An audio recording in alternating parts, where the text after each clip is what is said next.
안녕하세요. 정치경제연구소 대안의 유승경입니다. 요즘 인공지능이 만들어내는 부가 정말 어마어마하잖아요. 그런데 문득 이런 생각 안 드세요? 이 엄청난 부, 과연 누구의 것이 되어야 할까요? 오늘 바로 이 중요한 질문에 대한 답을 한번 같이 찾아가 보려고 합니다. 보시는 것처럼 인류의 새로운 부, 바로 인공지능입니다. 이 기술이 만들어내는 가치가 정말 상상을 초월하는데요. 과연 이 기술의 진짜 주인은 누구일까요? 어쩌면 이 질문에 대한 우리의 대답이 우리 사회의 미래 모습을 결정하게 될지도 모릅니다. 그래서 오늘 제가 드릴 말씀의 핵심 주장을 딱 세 가지로 먼저 정리해봤습니다. 첫째, AI는 사실 우리 모두의 데이터와 지식으로 만들어진 현대판 공유 자산이라는 겁니다. 둘째, 그런데 문제가 뭐냐면 이 새로운 부가 지금 소수에게 독점되면서 우리가 알고 있던 일과 소득의 연결고리가 끊어질 위기에 처했다는 거고요. 그래서 마지막 셋째, 이 AI가 주는 혜택을 우리 모두가 함께 누리려면 완전히 새로운 사회적인 약속이 필요하다는 이야기입니다. 자, 그럼 이런 이야기들을 어떤 순서로 풀어갈지 한번 보실까요? 먼저 공유부라는 게 도대체 뭔지부터 알아보고 왜 인공지능이 여기에 해당되는지 따져볼 겁니다. 그리고 나서 지금 어떤 문제들이 생겨나고 있는지, 그걸 풀 해법은 없는지, 또 미래를 위한 정책 아이디어는 어떤 게 있는지 이렇게 차근차근 짚어보겠습니다. 네, 그럼 첫 번째 순서입니다. 모든 논의의 출발점이죠. 바로 공유부라는 개념인데요. 이게 과연 무슨 뜻일까요? 보통 우리가 공유부라고 하면요, 이런 것들을 떠올리죠.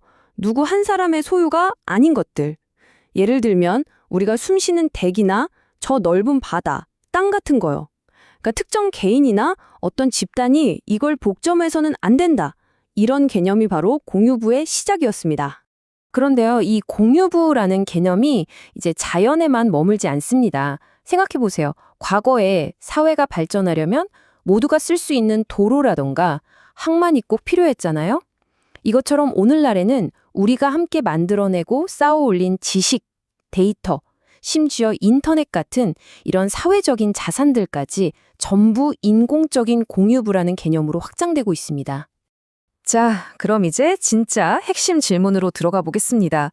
대체 왜 인공지능을 우리 모두의 공유자산, 즉 공유부로 봐야 하는 걸까요? 인공지능을 움직이는 아주 거대한 두 개의 엔진을 들여다보면 그 답이 보입니다. 그 답을 찾으려면요, 먼저 지식이라는 것의 속성을 좀 이해해야 합니다. 지식이라는 건요, 마치 벽돌을 한 장 한 장 쌓아 올리는 것과 같아요. 어떤 대단한 혁신도 완전히 텅 빈 백지 상태에서 짠 하고 나타나는 법은 없거든요. 바로 아이작 뉴턴의 이 유명한 말이 그 핵심을 정말 정확하게 보여주죠. 내가 더 멀리 볼 수 있었다면 그건 거인의 어깨 위에 올라서 있었기 때문이다. 여기서 말하는 거인이 뭘까요? 바로 우리 인류가 수세대에 걸쳐서 차곡차곡 쌓아 올린 지식의 총체, 그 자체를 말하는 겁니다. 그러니까 한 개인의 위대한 성취라는 것도 결국 이 거대한 공동의 유산 위에서만 가능하다는 뜻이죠. 인공지능도요, 정말 똑같습니다.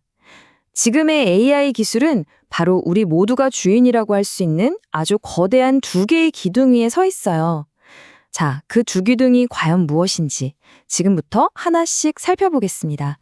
첫 번째 엔진, 바로 우리의 데이터입니다. 현대 AI는요, 한마디로 데이터를 먹고 자랍니다. 우리가 인터넷에 올린 그 수많은 글, 사진, 동영상들, 심지어 우리가 친구랑 나눈 대화 내용이나 그냥 귀여워서 찍어 올린 고양이 사진까지도요, 사실상 우리 사회 전체의 모든 디지털 기록, 그 집단적인 경험이 AI를 움직이는 핵심 연료가 되는 셈입니다. 그리고 두 번째 엔진은 바로 누적된 공통의 지식입니다. 지금 우리가 보고 있는 이 놀라운 생성형 AI 기술이 갑자기 하늘에서 뚝 떨어진 게 아니거든요. 1958년에 나온 퍼셉트론이라는 초기 이론부터 제프리 힌튼 교수 같은 선구자들의 수십 년에 걸친 공개적인 연구까지 이런 수많은 학문적 성과 위에 서 있는 겁니다. 그러니까 이건 어느 한 회사의 사적인 발명품이 아니라 우리 모두의 공공지식 유산에 가깝다는 거죠. 자, 이제 AI가 왜 우리 모두의 데이터와 지식, 즉 공동의 자산 위에 서 있는지 좀 분명해지셨죠? 그런데 진짜 문제는 지금부터입니다. 분명 우리 모두의 자산인데 이게 소수의 손에 들어가 독점되면서 아주 심각한 문제가 생기기 시작했습니다. 예전에는 그래도 기술 생태계가 꽤 개방적이었거든요. 연구 성과도 공유하고요. 그런데 지금은 완전히 달라졌어요. 소수의 거대 기업과 몇몇 국가들이 이걸 가지고 패권 경쟁을 하면서 닫힌 기술로 바뀌고 있습니다. 이제 연구 성과는 더 이상 자유롭게 공유되지 않고요. 기업의 1급 비밀 자산이거나 국가 안보의 핵심 수단이 되어가고 있죠. 게다가 요즘 AI 개발, 이거 보통 일이 아닙니다. 어마어마한 자본이 필요해요. 수많은 고성능 컴퓨터와 거대한 데이터 센터가 있어야 하거든요. 이걸 장치 산업이라고도 하는데요. 결국 천문학적인 돈을 쏟아부을 수 있는 몇몇 빅테크 기업들만 이 경쟁에 참여할 수 있게 되고 시장 독점은 갈수록 더 심해지는 구조입니다. 이런 독점 구조가 우리 사회에 던지는 가장 큰 위협은 뭘까요? 바로 일과 소득의 단절입니다. AI가 점점 더 똑똑해져서 사람이 하던 많은 일을 대신하게 되면 지금까지 우리가 당연하게 여겼던 것, 즉 열심히 일해서 돈을 번다라는 이 전통적인 공식이 더 이상 통하지 않는 시대가 올 수도 있다는 거죠. 자, 그렇다면 이렇게 거대한 변화의 흐름 앞에서 우리는 그냥 지켜만 보고 있어야 할까요? 아닙니다. 바로 지금 이 인공지능 시대에 맞는 새로운 사회계약이 무엇인지 우리 모두가 머리를 맞대고 논의를 시작해야 할 때입니다. 생각해보세요.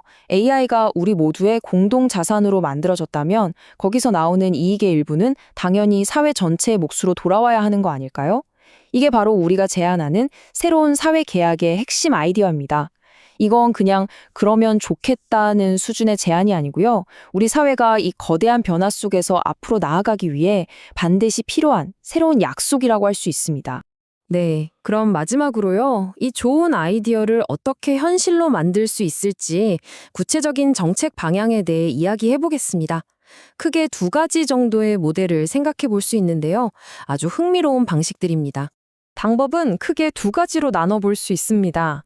첫 번째는 허버트 사이먼 같은 학자가 제안했던 세금 모델입니다. 아주 간단해요.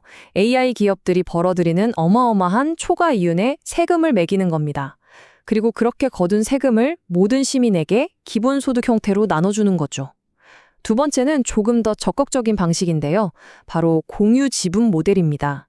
이건 아예 우리 사회 전체가 AI라는 거대한 자산의 주주라고 보는 거예요. 그래서 기업이 이익을 낼 때마다 모든 시민이 마치 주주 배당금처럼 시민 배당을 받는 거죠. 그러니까 하나는 이익을 나중에 다시 나누는 재분배 방식이라면 다른 하나는 처음부터 이건 우리 몫이다 라고 권리를 주장하는 방식이라고 할 수 있습니다. 결국 질문은 아주 근본적인 것으로 돌아옵니다.